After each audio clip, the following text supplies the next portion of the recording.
لمبے بالوں والی راجکماری اور ایک دشت چڑیل کا جادو۔ ایک بار کی بات ہے کہ کسی ایک گاؤں میں ایک دشت چڑیل رہتی تھی۔ وہ چڑیل ہر وقت اداس رہتی تھی اور اس کی اداسی کی وجہ تھی کہ وہ کبھی بھی ماں نہیں بن سکتی تھی۔ وہ سوچتی تھی کہ اگر کبھی اس کی کوئی سنتان ہوتی اور وہ اپنی ساری کالی جادوئی شکتیاں اور رزقیاں سب اپنی سنتان کو دے سکتی تھی۔ پھر وہ فیصلہ کرتی ہے کہ وہ اس گاؤں میں سب سے پہلے پیدا ہونے والی لڑکی کو اٹھا کر دور کہیں لے جائے گی اور پھر اسے اپنی بیٹی بنا کر پالے گی۔ ہا ہا ہا، اب برائی کا جادو پوری گاؤں میں، پوری دنیا میں پھیلے گا۔ ہا ہا ہا ہا۔ جس گھر میں چڑیل رہتی تھی اس سے تھوڑے دور ایک گھر میں ایک پتنی پتی رہتے تھے۔ اس عورت کا نام تھا سونم۔ سونم ماں بننے والی تھی اور وہ دونوں پتی پتنی بہت خوش تھے، لیکن ان کی یہ خوشی زیادہ لمبے سمے تک نہیں چلنے والی تھی۔ کچھ ہی عرصے بعد سونم بیمار رہنے لگتی ہے اور پھر ایسے ہی وقت بیت رہا تھا۔ سونم کی حالت اور خراب ہوتی جا رہی تھی اور وہ اپنا وزن بھی کھوتی جا رہی تھی۔ اس کا وزن بہت کم ہو جاتا ہے اور جس کے کارن سنجے بہت پریشان رہتا تھا کہ اگر یہی حالات رہے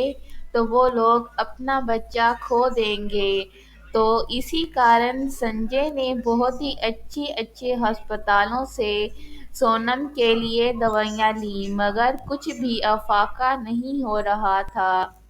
پھر سنجے ایک بہت ہی اچھے ڈاکٹر کے پاس سونم کی اپائنٹمنٹ لیتا ہے، لیکن ساری سمسیا سننے کے بعد ڈاکٹر کے پاس بھی اس بیماری کا کوئی علاج نہیں تھا۔ پھر ایک دن رنجیت اداس ہو کر جا رہا ہوتا ہے تو اسے راستے میں بیٹھے ایک سادھو بابا ملتے ہیں اور وہ ساری بات اس سادھو بابا کو بتاتا ہے تو وہ سن کر کہتے ہیں کہ میں تمہاری ساری سمسیا سمجھ چکا ہوں اور میں تمہیں اس کا حل بھی بتا سکتا ہوں۔ یہاں سے بہت دور آگے ایک جنگل میں ایک چڑیل رہتی ہے اور تم اس چڑیل کے پاس جا کر سادھو کی بات سن کر رنجیت بہت ہی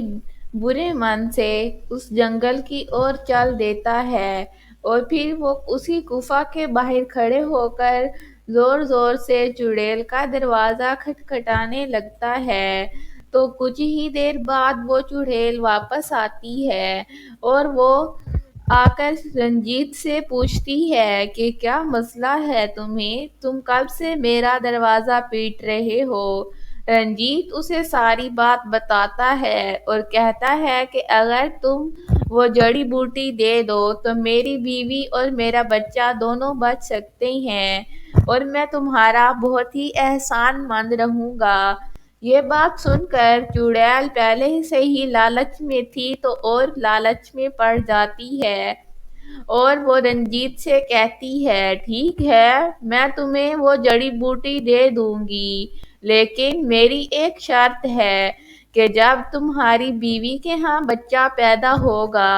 اگر لڑکی ہوئی تو وہ پہلا بچہ میں لوں گی اور تمہیں ہر حال میں وہ بچہ مجھے دینا ہوگا ورنہ تمہاری بیوی کی امرتی ہو جائے گی۔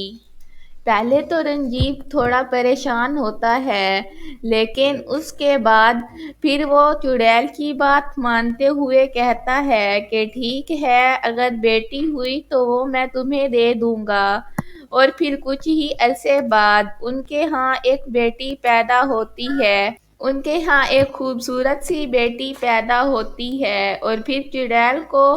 پتہ چلنے کے بعد وہ بیٹی ان سے لے جاتی ہے اور اسے اپنی بیٹی بنا کر پالنے لگتی ہے۔ پھر ایسے ہی سمے بیتتا ہے اور چڑیل کی جو بیٹی وہ چڑیل لے کر گئی تھی اسے پال پوس کر وہ بہت بڑا کر دیتی ہے اور بالکل اسے اپنی شکتیوں اور جادوؤں سے بھی اسے وہ جادو بھی سکھاتی ہے۔ اور چڑیل کی بیٹی سونم کے بال بہت ہی خوبصورت گھنے اور لمبے تھے جس سے چڑیل بہت خوش ہوتی تھی۔ پھر ایک سمے چڑیل جب کسی کام سے جنگل سے باہر جاتی ہے تو سونم اپنی قفا سے نکلتے ہوئے گھومنے کے غرض سے ایک گاؤں کی طرف چل پڑتی ہے اور وہ اس گاؤں میں پہنچ کر تھوڑا آگے اپنے ہی ماں باپ کے گھر میں داخل ہوتی ہے تو وہ دیکھتی ہے کہ دو بوڑھے لوگ بہت ہی پریشان اور خستہ حالت میں اس گھر میں رہ رہے ہیں تو پھر وہ انہیں اپنی شناخت کرواتی ہے جس پر انہیں پتہ چلتا ہے کہ یہ تو وہ اپنے ماں باپ کو بتاتی ہے کہ میں جنگل میں رہنے والی ایک چڑیل کی بیٹی ہوں اور چڑیل نے مجھے بہت سی جادوئی شکتیاں سکھائی ہیں، اگر آپ چاہیں تو میں آپ کے حالات بدل سکتی ہوں۔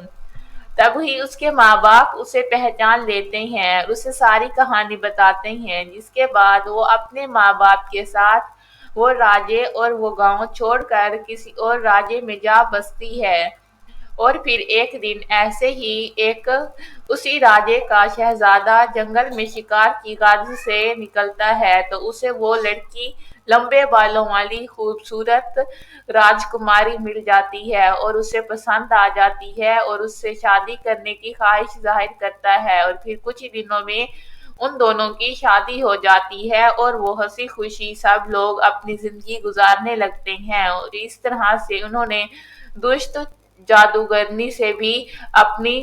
جان چھڑوا لی تھی۔